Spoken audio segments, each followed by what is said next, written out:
Hey moms and dads, it's Dr. Nicole here with another family-friendly tech tip. As the holidays approach and with everything that 2020 has brought us, I've been thinking about kindness lately and how the world can really use a lot more kindness, especially right now. And in a world where our kids are spending so much time online and on social media, many of us as parents think about how can we encourage our kids to be kind and to communicate in kind ways offline, but also in their online interactions, even in their texting as well as in their social media. How can we help kids to embrace what it means to be kind and to exhibit that in their communication? Because as we know, but our kids don't always think about, the things that they type and put in chat rooms online or on social media or even in text threads can't easily be erased, and some of them can't ever be erased, and kids often don't think about that.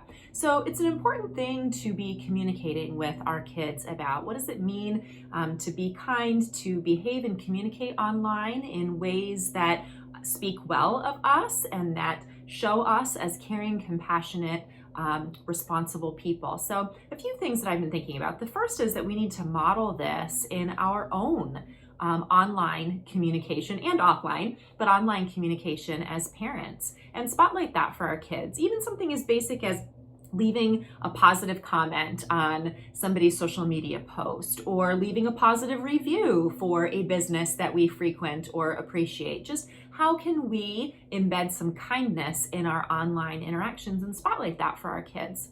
I think another piece is talking with our kids about what it means to be kind versus unkind in our communication online, and even showing some examples, and there's plenty right now, unfortunately, of adults expressing themselves in unkind or inappropriate ways online. And sometimes those are great examples for kids to say, hey, even grown-ups mess up with these things and don't communicate in kind ways sometimes, and there can be really big repercussions for that. So using some of those things as examples.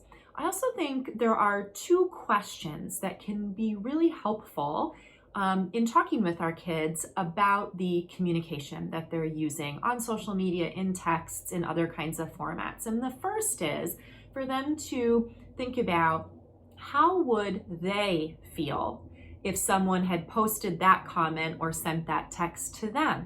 And that's a good benchmark for them to think about as they are typing a response to somebody in a text thread, or as they're responding to something on social media, for them to stop and to think, how would I feel if that was being sent or directed towards me? And if they would feel good about it, then go ahead and send it. And if not, then that gives pause to think about how they might reconsider that or say it differently. The second question that I think is helpful is to ask kids to consider how they would feel if the person that the comment or the text was about were to see it. Because a lot of time kids are commenting about other people or texting about other people, and for them to stop and to think, how would I feel if that person read this and saw what I was saying about them or saw the comment that I was making? And again, if they feel positive and good about that, then that's a good indicator that that's something kind and appropriate. Go ahead and send it. And if not, then give some pause to reconsider that and think, how could I say that differently? Or is that something that needs to be said at all? So I think those two questions can be helpful to guide our kids. How would I feel if that comment or communication was directed towards me?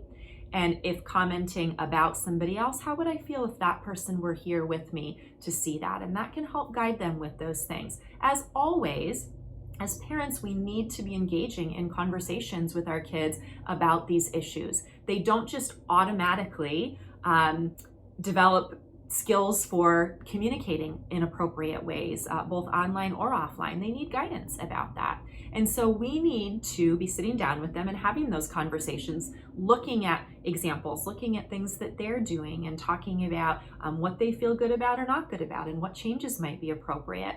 And the parental control apps like Custodio can really help foster those discussions because they allow us as parents to see the communication, to see the things that are going on, not so that we can approach it through a blame and shame type of conversation, but that it opens dialogue to sit down and say, hey, let's take a look at, some of the texts that you've sent recently, or hey, let's take a look at some of the things you're doing on social media. And by talking about that together, that can help give us an opportunity to embed some of these learnings in them, to talk about some of the questions that can be helpful to them, and to just talk about our expectations and what constitutes kindness in our communication online. So I hope that you found these tips helpful. Thanks for watching, and I'll see you back here next time for some more family-friendly tech tips.